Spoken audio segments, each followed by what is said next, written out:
Welcome to Retention Chronicles, the retention podcast for e-commerce marketers. I'm your host and fellow e-commerce marketer, Mariah Parsons. Tune in as I chat with e-com founders and operators all about customer retention. Think marketing, ops, customer success, and customer experience. We cover it all and more, so get ready to get real with retention. Here is our newest episode. Hello, everyone, and welcome back to Retention Chronicles. I am so happy to be here with you today. Taylor, thank you for being here. I am so excited. You are such a joy. For our listeners, you are the marketing manager at Bagphic, and we met originally at Shop Talk Fall, which our listeners will know. Like I've made so many great connections with people who have come on this podcast, people who haven't yet, but are planning to, and I am just so in love with meeting people for the first time, like sporadically, and then being able to connect later. So thank you for taking the time to sit down with me today. It's going to be a great episode, and I will have you say hi to our audience, and we'll take it from there. Yay! Okay, I'm so excited. Thank you so much for having me, of course. Because I thought we connected so well and so organically. So it was just kind of a beautiful moment. You know what I mean? Like it was you, it was me, and it was the space, and then boom, you know? Yes. It was just kind of perfect. So thank you so much. And of course, hi to everybody. My name is Taylor. And I'm excited. I don't know That's what else it. to say. I'm excited. That's just going to be the title of the podcast episode is We're Excited, period. That's it.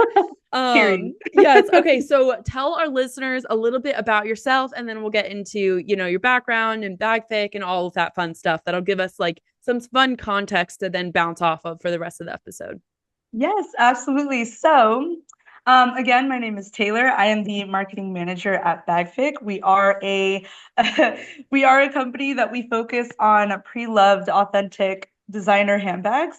So we do have quite the inventory, and we also are very, how would you say? I would say that we're very knowledgeable and we're very passionate about what we do. So we try to translate that into our customer experience. But that's who I am. Yes, I love That's a it. little bit about And that. Yeah. yeah, no, and it's so fun because I am such a I'm such a person that like loves fashion, loves accessorizing, loves like I all the could colors, tell. loves all of like I just it's so fun to me to hmm be in that world. So I kind of envy you where you get to see all of these incredible, bags and accessories come through your door, and you're able to, get in that world a little bit. It's so Yeah, fun. it is. But let me tell you something, and I just want the whole world to know you were stepping out when you came to Shop Talk. You were in these outfits, and that's literally how I gravitated toward you because you were just this beautiful, colorful lady, and you just came through with this personality, all this style. You matched everything so beautifully. I was like, I'm gonna talk to her.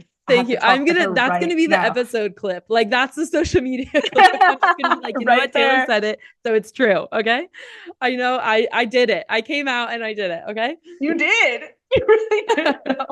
No, like seriously, it's like 3 conferences a year I probably go to where I get to be like, okay, what's my moment? What's my color?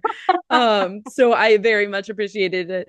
And like-minded sees like-minded. Like I remember so clearly, I was like, you are also stunting on everyone here. So very,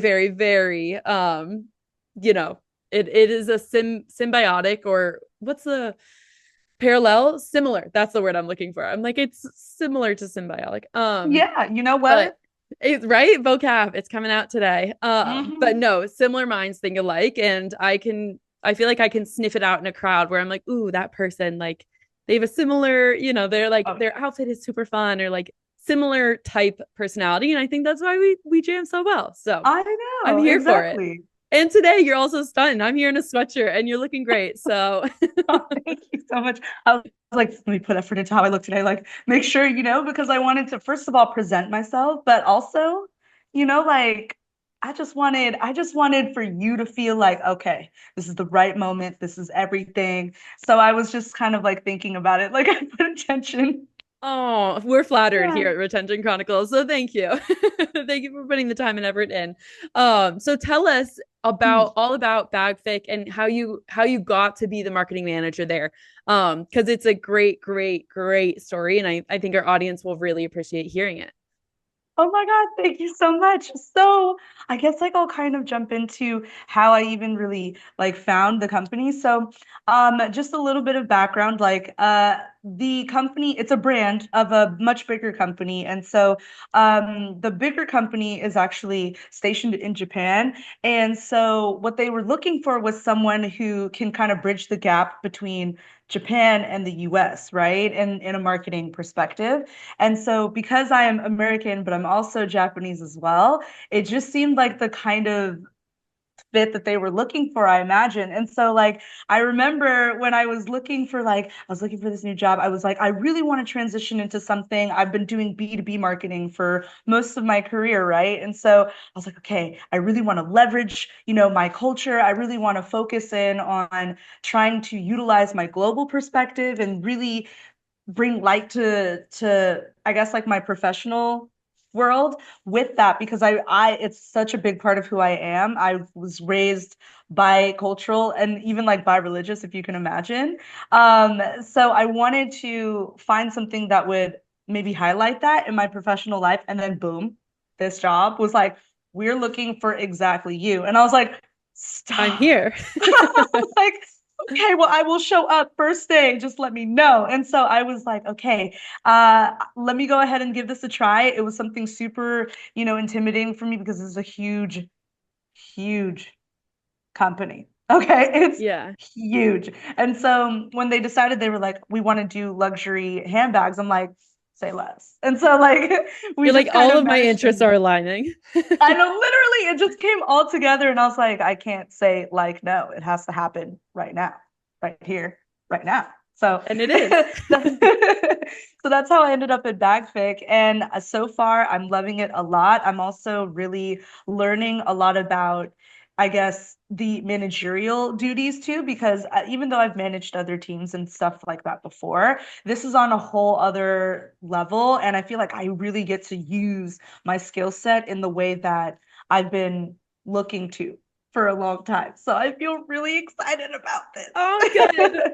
Again, we're excited. So have you always known, like I know your background you said is B2B marketing, which I know I can relate to, also being a B2B marketer currently. Um, have you always kind of wanted to be in marketing, or what was, I guess, like pre-actualizing, like, okay, this is where my career is gonna go? Has that always been something that you've been eager or curious about? I will say yes and kind of no. So like for a long time, right? It's like since I was like in 10th grade or something, I was like, I'm gonna be a journalist. That's what I want. That is my goal. And then like I took a journalism class in college, and then I quickly realized I'm like, oh, I don't want that at Not all for because me. because it just seems like it was crossing some not ethnic, sorry, ethics. And I was just kind of like, I'm not the kind of person to press other people for their information. So I was just kind of like, I don't think it's in alignment with who I am as a person. And then also, like, I feel like my overall goal in life, I can achieve much more through the avenue of marketing than I could journalism. And so when I pivoted my major from journalism to like public relations, then I started being introduced to like the more marketing aspect of things. And I was like, that's this is it. That right there. That right there is what I want to do. And I think that it's so much more in alignment with who I am. Okay, wonderful. Yeah, so I don't think we've discussed this because it was so quick at Shop Talk, but my background's neuroscience. And so the pivoting, yeah, I was like looking at going to med school. Taylor, can you believe it? I know. I'm like, you know what? Yeah, maybe I should, but no. Marketing has my whole heart now, at least. But the realization of like, maybe this is different from what I want to do, I very much relate to. Um, but neuroscience and marketing are so I talk about it so much on this podcast. They're so related. So Yeah. I mean, like when you just telling me that right now, I'm like, what kind of brains do you have? You must be such a smart lady, which I already thought that, but now I'm kind of like, that's a whole other capacity where I'm just like, medical science? thank you. And I not mean, even I'll just take like it. a medical, like neuroscience. That's like a whole that's a It's a whole whole bracket of thing. intellect. It is. Like It that's is. impressive. I So maybe I good on just you. say that so when I mess up on this podcast, I'm like, guys, I swear I know something. I retain something in this brain, okay? No, but in Look, I all trust and honesty, thank believe. you. Yeah. I trust and believe. It's a fun time. Okay, so tell us about obviously luxury handbags. So tell us a little bit more about the products you offer. Like, how do you even acquire them? Because I think a lot of our listeners, they're looking at like, okay, we are the manufacturers of this Mhm. product, and I think that gives Bagphic a little bit of a different perspective when you're looking at obviously just the luxury industry that you're in. Yeah, absolutely. And so the thing to consider about luxury items, and especially with designers like Dior, Fendi, Chanel, Hermes, things like that, they have, first of all, they're specialists in what they do. And I feel like that's not even necessarily the right word. But if you can imagine a designer, the way that they communicate or they express themselves is through their meticulous detail and attention to detail in items that they create for like either you're going to wear it as a handbag or even if it's clothes or things like that. That is their main expression. So you can imagine how much passion and how much effort they put into um, communicating how they feel or trying to help you find yourself through what they create, right? It's like, so with that being said, that means that these pieces are pretty unique and they're not like mass created. Like if you've ever seen the story with Hermes, what they do is, first of all, if you even if you get a stitch wrong, you start the bag over. It's and you can't like reuse like, oh, you can't just take this piece that you messed up. You have to use whole new pieces and all of these materials that they use are they go through such a rigorous and such a special process in as far as like making the leather and all that stuff. So you don't really have space to mess up. And if you It's do so mess up, meticulous. Yeah. yeah, it's like a lot of material loss. And so that's what makes them so sustainable. And so for us, we have to think about, okay, looking in the space of sustainability and fashion sustainability, right? We want to give these items like a second life, if you can imagine. So with the pre-loved items or with luxury items, they last for so long and they are resilient because they're made with genuine material. And so when we source these items, we're looking at them for, first of all, authenticity, that's a huge part. And then like we're sourcing them from all corners of the earth wherever people really preserve these items and take care of them because like they always say like one man's trash is another man's treasure. And that's kind of the truth in this case. Because some of these items, like when I first joined this job, I was like, this is in such good condition. Did anyone even like use it? Like it Yeah. was kind of a shock to me. And so like we have this huge team where they go all over the place and source these items, and they have to go through this rigorous inspection process for authenticity to make sure that they're real. And like one of the ways that you know they are real is because the material because it's like skin, right? It's leather. So like it acts like skin, and it ages like skin. And so you can tell things like that from the smell, the texture, looking at the, under a microscope, things like that. It's a very deep knowledge you have to have. But as far as sourcing goes, like we only shop with experts and we only gather our materials from people that we know that have so many years on their belt in this industry and like know to a T the kind of materials that they're working with because designers are very detail oriented like we've said, and so that means that every designer has their own like fingerprint in every single design that they have, and you have to be a specialist to know that, like you have to be an expert. So that's who we shop with or that's who we source our items with. Yeah. Definitely. Yeah, I Hmm. listened to the Acquired episode on Hermes, and it was just like fascinating to learn obviously about the history of their business, but then also the meticulousness of um their their process, and like they have their whole entire school to train people, and like um all of the ways that they preserve the ability to make things by hand still. And it is, I recommend that episode just because it's fascinating, but you really see it carried over in the products themselves. And so it's a fun space for you all, I imagine, to be sitting in, where you get to, you know obviously have your business be in the luxury handbag space, but you get to work with like a bunch of different brands in that space. And I'm so excited to have you here today because I think it'll be a really interesting conversation around marketing. And when I think about previous guests or future guests on this podcast, a lot of the times the marketing is around the brand, of course, and the product is like one of the biggest, right? Like you're marketing around why would you buy XYZ piece of clothing or game or spirit or um whatever product, but your marketing is a little less around specific branded product and more about the lifestyle that comes with luxury handbags. So I'd love to kind of hear how you all are thinking about how do you approach a marketing strategy when you don't have this like one branded product that like these are the Bagphic bags, but these are Bagphic luxury handbags from other brands. Cause I think it makes the marketing and the branding a little bit more nuanced in that way. Hmm. Absolutely. And thank you so much for asking that question. So good.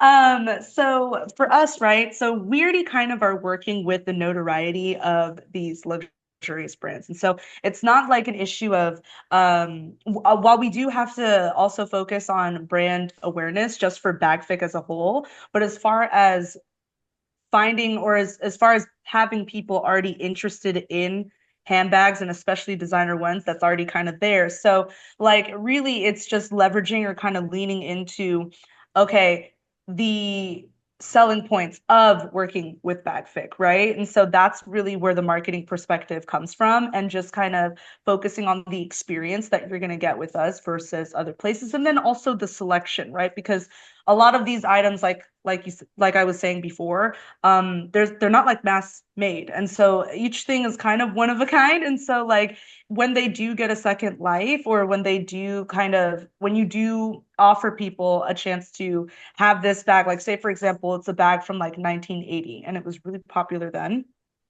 and it's not like they make those anymore. So now you get to, you have this as a part of your collection. And a lot of these can be like collector's items, or they can be, like maybe at the time you didn't ever have money for Chanel, but now you can afford Chanel. And especially because it's not going to be at the price that it was when it was first created. So it's kind of like there's so many other, I guess, like avenues or other benefits, if you can imagine, when shopping this way and other ways that we can take the marketing route. But it mostly leans onto you can finally get the bag of your dreams, even if it's been however long. And then also like vintage pieces, these are pieces that you will never see again. They will not make them again. And they're never going to be made exactly the same. No one bag is the same. So it's kind of like that. And like getting a chance to really hold like a piece of history but also like a piece of art, and you get to have that. And so that's kind of like the avenue. And then also, good customer service, pricing, things like that. So there's so many other elements to the marketing that we can focus in on as opposed to just kind of having like, this is our brand, this is what we make. You should value what we make. Here's why. Kind of like that. There's a different path, if you can imagine. Yeah, for sure. And I think too, like that's one of the things when I was thinking about having you on the podcast of like your inventory management has to be so up to date. Like your teams have to be so synced because you're not going to send out an email like an automated or maybe you will, but like an automated email saying that you have this specific handbag in stock because you might not. Someone might buy it before, if you have a campaign where it's like you're sending a marketing email every month or something, every specific cadence and is automated, you can't lean on, okay, we're going to have this in stock. You have to really, really be updated with what you actually have open for people to buy. So yeah, I can totally imagine how there's the different areas that you, of course, focus on for marketing, but you have to have that communication between, okay, this is the marketing campaign we're going to run because we just got this new shipment in. This is what our new inventory looks like, all that stuff. And definitely with that, which is why also I think like email marketing is a powerful tool, no matter the case. And I think that because it's really like we don't have like a series of these things. It's just kind of the one thing. We have to really plan our campaigns, but then also really execute on them because, who's to say when it'll go out or when it gets sold out and things like that. So leveraging social media for us is really important because that's a more up-to-date thing. Because also, who wants to receive like so many emails from the same person multiple times a day, every day? Like, we don't really want to be doing all that to people because I'm a customer somewhere else too. And let me tell you something, my Google inbox is so full Yeah. and it's kind of embarrassing. So it's like, so we don't want to, so especially in our industry, it's really good to leverage social media because that's kind of like that instant experience. And so definitely, like you were saying, we do have to be in so much sync and like, especially because the trends in fashion change and there's so many, and especially for women's fashion, it is such a high paced environment. And so having to keep up and having to hop on at the right times is really, and that's like you playing an instrument in a weird way. You know what I mean? You really do have to like play to the field. And so I would say that for marketing campaigns, it really leans on, first of all, you making sure that we understand what the customer is looking for, and then making sure that our stock and our inventory reflect that. And then also being able to keep up with trends and having like that I guess like revolving door of sales, if you can imagine. So that way we're Yeah. not just kind of piling up in here. Yeah, for sure. How many bags? I don't, it's totally okay if you don't know this, but off the top of your head, but how many bags would you say like you have in stock at once? Okay, so depends on because of the way the it's structured, right? So at our office in hand, like if you wanted to come to the office and like I give you a bag, we have a hand-picked collection of about 200. But if you're talking about our whole inventory, you're looking at some Expansive. thousands. Okay. Fun. Okay, you looking at some thousands. Okay, like you're looking at a lot. And like let me tell you something. I went to our warehouse in overseas, right? I went to the warehouse to watch the inspection process, the authentication process, all of it, and it is like rows and rows and floors, rows and floors of all kinds of items. And I'm just like, Wow. that's nuts. Like Yeah. it's crazy because it's also like jewelry, accessories of other kinds, scarves and stuff like that. Also apparel too. But our focus is bags. And like if you see what they have for bags, I was kind of in heaven. I'm not gonna You're lie like, can to I you. walk out with this right I now? was like, can I just take like two IKEA bags and just Yeah. fill them? Like Yeah. it was amazing. Truly. Okay, that's envious. It very much gives me like Devil Wears Prada moment where it's like you just walk into the closet and you're like, whoa, there's so much stuff here. And they're like, you're like, I feel like a dream when I was little. It's just like someone outfit me and being like, here, you have this, you have that. I'm just like, okay, and walk out of the office. And it was like I was like an Anne Hathaway moment. Like I walk in there and I'm literally like, are you kidding? And it's just these rows of these pristine items. Like, I want to tell you something. Before this job, I never even held anything Hermes ever in my I life. can't say Could I never have. come close because it's such a coveted brand, and like you have to know somebody in order to go to the store and go shop there and all that stuff. And I'm sure you probably have to prove a certain amount of um, financial ability. So like Yeah. in that case, right? And so like never in my life have I ever held something of that value. And so until I got to this job and then now I'm like, oh my God, it feels like I'm in my closet, because like I have Yeah. You're like, let's all just these run back and bags. see. No, literally. So it's like it's such a shift in life, but I totally feel you.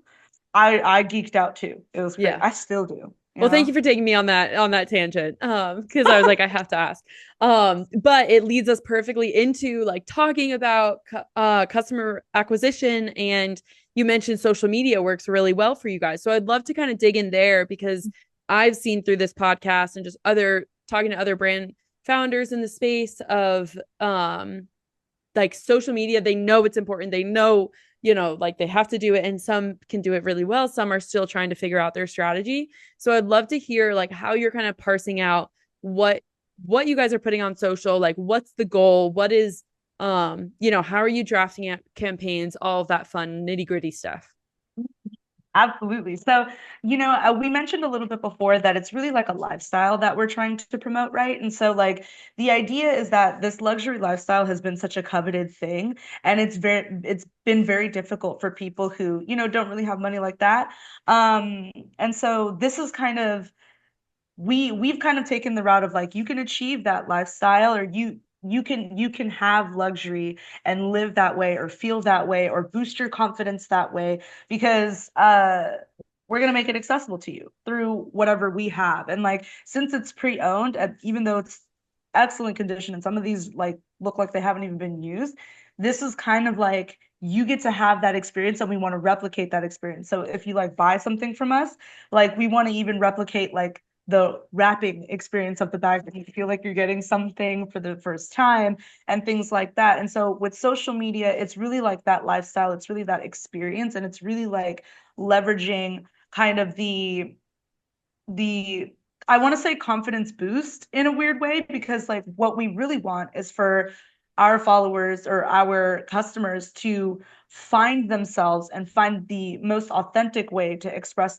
themselves through our collection. And so that's why we have like this that's why we kind of utilize this social media to promote a certain lifestyle, because we want them to feel good so that they do good and so that they like contribute well, if that makes sense. And so, like, I think that a lot of times with like the luxury lifestyle and kind of pushing that, you kind of have like this, I don't know, you kind of have this experience where you're really like it's a self-exploration kind of experience. And so that's kind of really what we found to be a very successful thing for us. And also, like, I would say social media works different for us than it does for maybe the standard kind of company that we were talking about earlier, because we also leverage a lot of like live selling. So that's really, because if you're gonna get people to spend on luxury items, you got to see it. And so like we also have that as an extra tool, whereas other people maybe aren't, utilizing or leveraging live selling and things like that. So um, just to kind of clarify, or just to kind of summarize, it really is like taking a lifestyle approach and really showcasing that way, rather than like I'm selling you this item, here it is. It's like we want you to feel this way about yourself. We want you to feel worthy about these things. And we want you to find a way to express yourself through this collection. So that way it's like authentically you, and you get to feel good about you. And that's really the avenue that we're taking. And then also like on the actual like, what applications we use and blah blah blah. We do a lot of live selling, and that's been very helpful. And that's also good with like credibility, trustworthiness, and then also explaining kind of, the knowledge of the bag, because you gotta know the year, you gotta know how much it was, like all this stuff. So yeah. I Yeah, hope that that's answers the fascinating. question. Yeah, yeah. So I would actually love to go into the live selling aspect just a little bit because that is something that we haven't talked about on this podcast. Mm, And at Shop Talk, there was I'm blanking on his name, but he was from Pinterest or sorry, Poshmark. yes. Okay. And he was saying how live selling is a big, big thing in Asia and how he thinks it's coming to the US. And you're starting to see that more on Poshmark. Like I'm on the app just as a consumer. And that was a really, really interesting, I guess, like foresight or like visionary thing, strategy thing for him to be talking about. And so I'd love to kind of pick your brain apart about like live selling.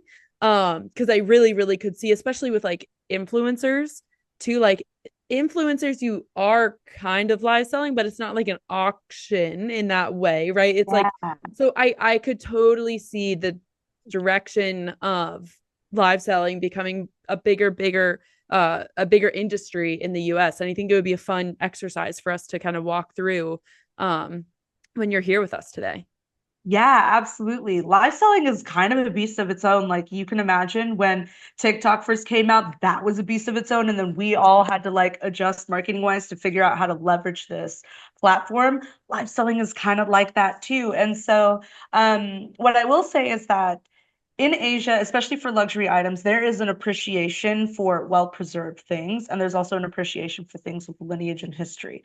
However, right, like even though we do kind of have a culture around keeping things very nice, it it does add to the experience, and especially like post COVID and all that stuff, it does really add to the experience of being able to shop, but like at home still, because like a lot of people really do, you're really just shopping through images. Like with clothes, it's like, okay, well, whatever, I can like return it or, what have you. But for things like handbags or anything that's like over a certain price bracket, it's kind of like, I need to make sure. I don't care about no 3D model that you have on the website. I need to see it with my eyes that this is what I think it is. I want to see every blemish. I want to see every, like, so it's kind of like really catering to those kind of consumers as well. And then also it allows any kind of consumer to have a certain confidence about what they're buying, especially if you are just an online store. If you don't have like a store front, this is something that's been very helpful for people to really see and not feel like you're manipulating any of the media or the pictures or videos that you put on the website, because we all know that things are like heavily Photoshop for the most part, and especially brand new items, right? Like you go to Louis Vuitton's website, bless their heart, but let's be real. Okay. They, they Photoshop that. You know what I'm saying? They Yes. Photoshop that. They all do. but but with live selling, you kind of get to look at it for what it is, and then you don't like get it and then like, oh, smaller than I thought. Oh, that's not the same color that I thought I got, so you kind of eliminate that um misrepresentation, if you will. Right. Yeah,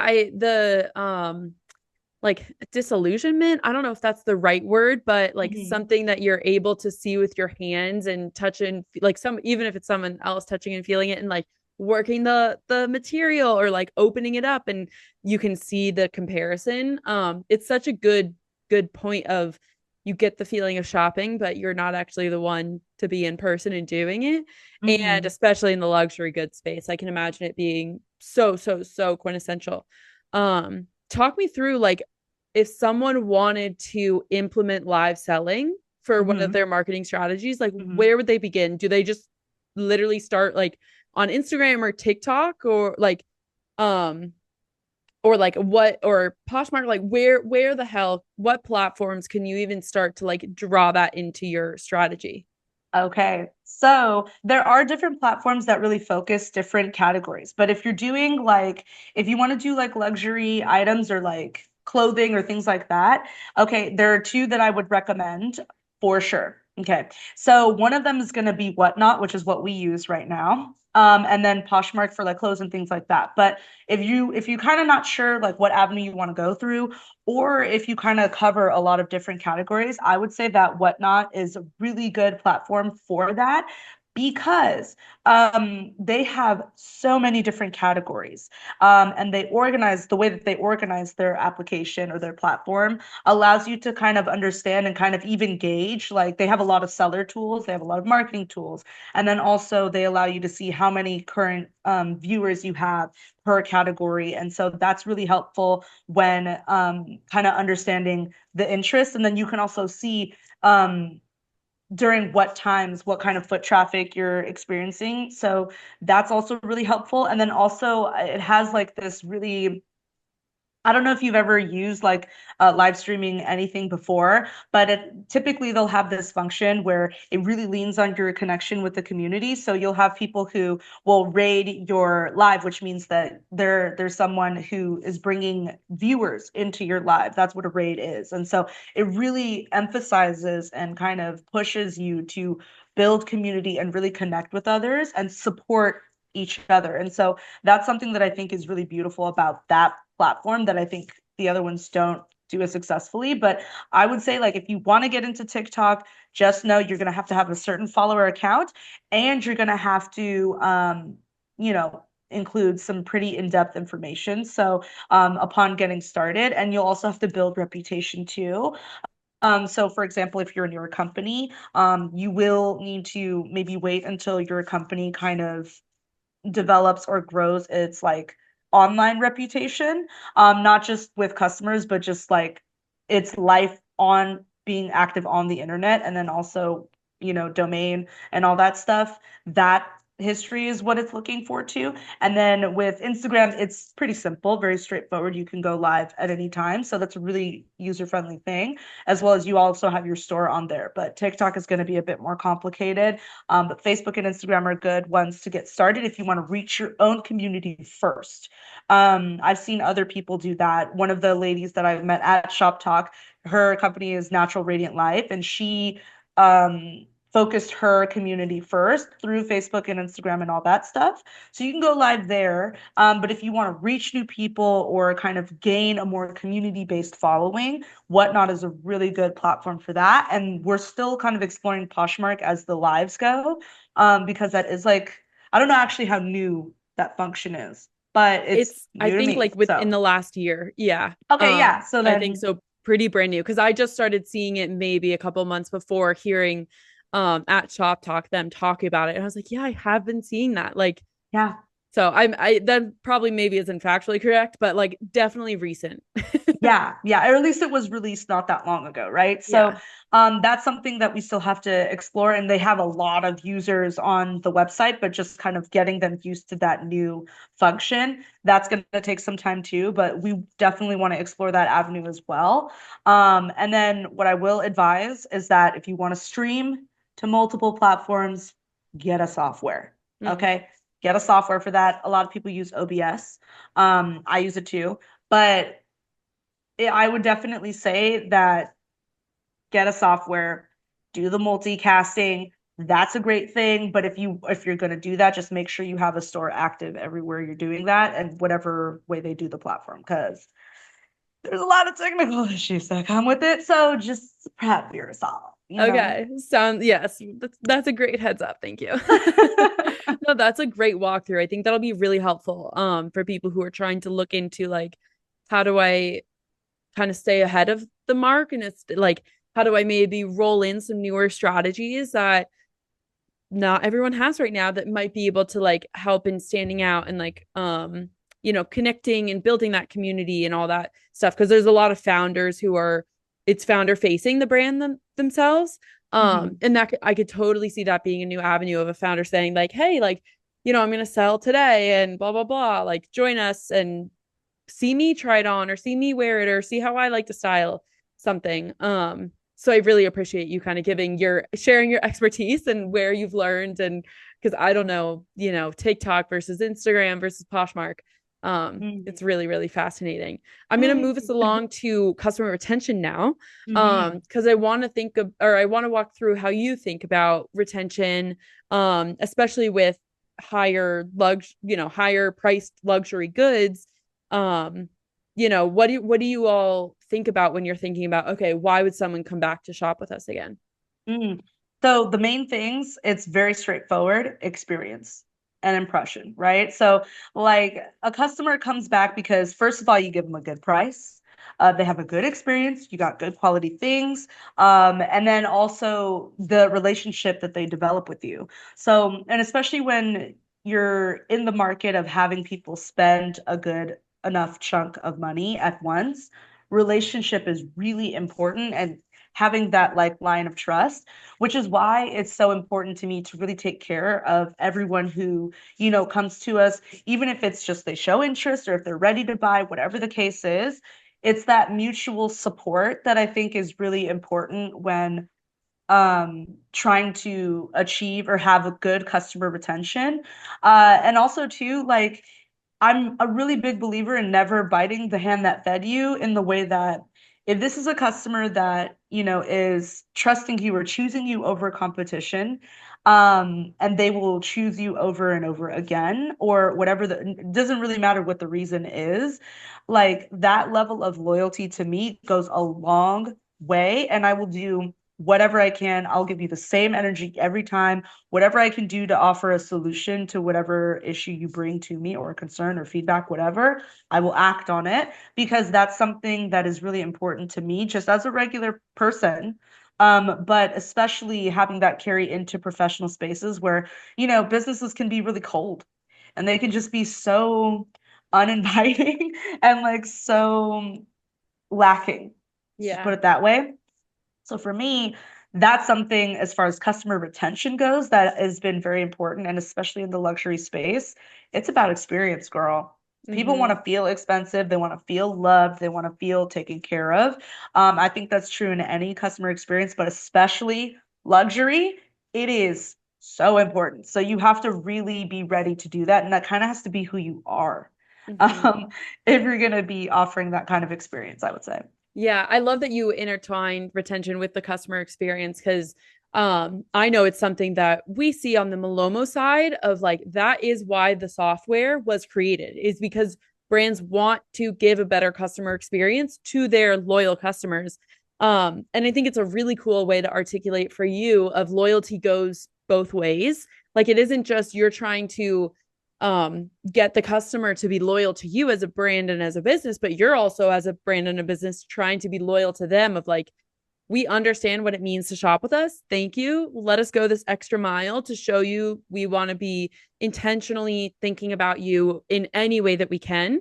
And I think it's a really, really astute way of looking at, okay, customer retention. Yes, you can like have well-timed emails or social media, live selling or whatever else in terms of like the strategy side, but why someone continues to go back with you is because of that emotional connection or because of that loyalty that they feel is and I think that's where a lot of people in this space especially feel the like gratitude of like, okay, this is a really cool founder that I get to interact with on social media, or this is a really cool brand that I like to see like, oh, they're doing this specific thing for me as a customer. Um, and I think it's a really, really, really cool way to rope in the customer experience and like why it matters. Because it really does. And like I'm a consumer for how many other brands out there where I'm like, no, I love what they're doing. I'm gonna stay here because I'm loyal to them, right? But you have that sense that they are also loyal to you, which is really cool. Thank you. And because I really feel like you have to care. And if you don't care, then it's like a lack of human in a weird way. And like, I think human touch is something that, and I mean, we talked about this at Shop Talk and they talked about it a lot too, is that it's really coming back and you really do have to leverage that. But like, I, in general, have always felt it's factual. We're social creatures and that's something that we always appreciate, right?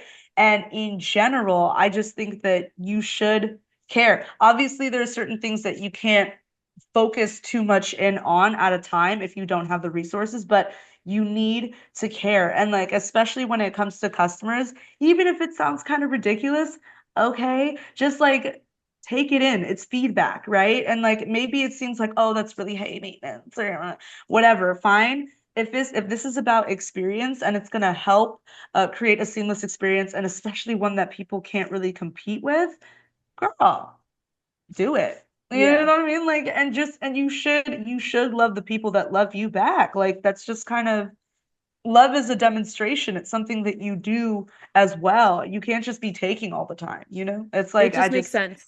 yeah, We're it's just excited and it makes sense. we're excited and it makes sense. I There we love go.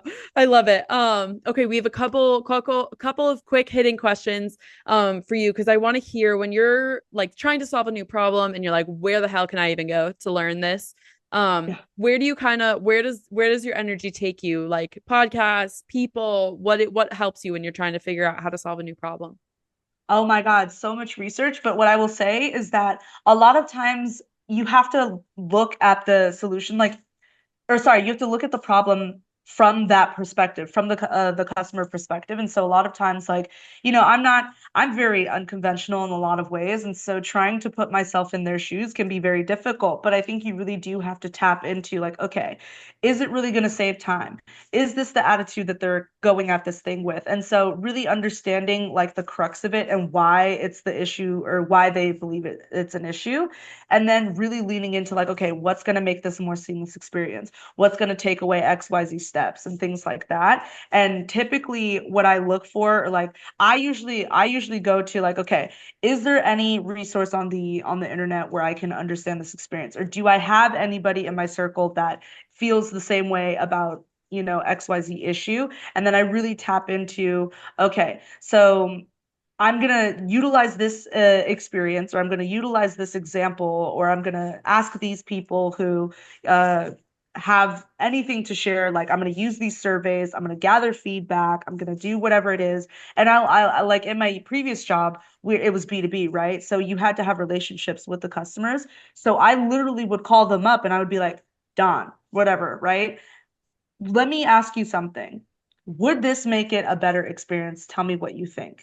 And then I gather what they share with me. And I would do this with several customers. And then any feedback that I would get, I act on it immediately. Like I find that it was always really not easy, but it was a better route to just ask the person directly or ask other people and get more feedback. So that way the solution was more well-rounded too. But you really do have to tap into understanding the problem a bit more intimately and definitely open yourself up to, even if it's not something that you particularly think is an issue, treat it like you would, Yeah. right? Yeah, Loyalty goes both ways. There you it go. does. And you Okay, have I to love that care. answer. Thank you, Taylor. And then in terms of when you're looking at things that are exciting you, new, new categories or new categories of strategies or campaigns that you all are excited about running. Is there anything that comes to mind that you want to give a little Easter egg to the audience? Totally okay if not.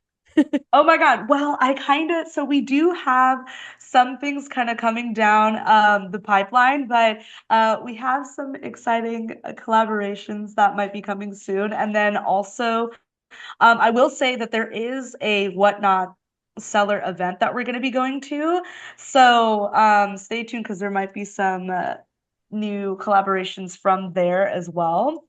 But we do have some plans. Okay, We do amazing. We'll have leave it at that. We're Yeah, excited. I'm Okay. excited. Like I can't Yeah. wait. Like, No, I'm excited to see it like come out and I'll be like, oh my God, I remember when Taylor told me that on the podcast. oh, So I'm so excited for you all. It'll be a nice little Easter egg for our audience. And thank you again for making the time here today. This has been so fun to just talk about all things luxury and all things fun and exciting and all of that. So thank you. I really appreciate it. thank you. Thank you so much for having me. It's so good to connect again. I really had a great time with you. Thank you so much. Oh, good. That makes me so happy.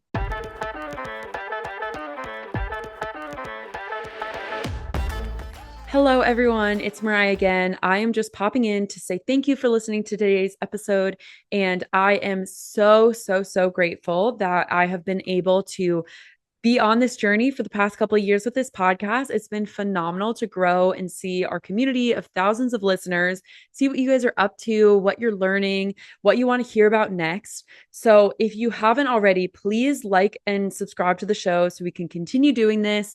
Leave us a review, let us know your thoughts. Follow us on our new social media channels and check out our newly launched website. If you or someone you know would be a great guest for the show, please do not be shy. Fill out the form that we have on there because those are some of my favorite interviews. And I will make sure that our new website is linked in the bio. It's retentionchroniclespodcast.com. And as always, let's give a warm shout out to our day one sponsor, Malomo. As you already know, Malomo is an order tracking platform that enables Shopify brands to take control of their transactional email and SMS through branded order tracking.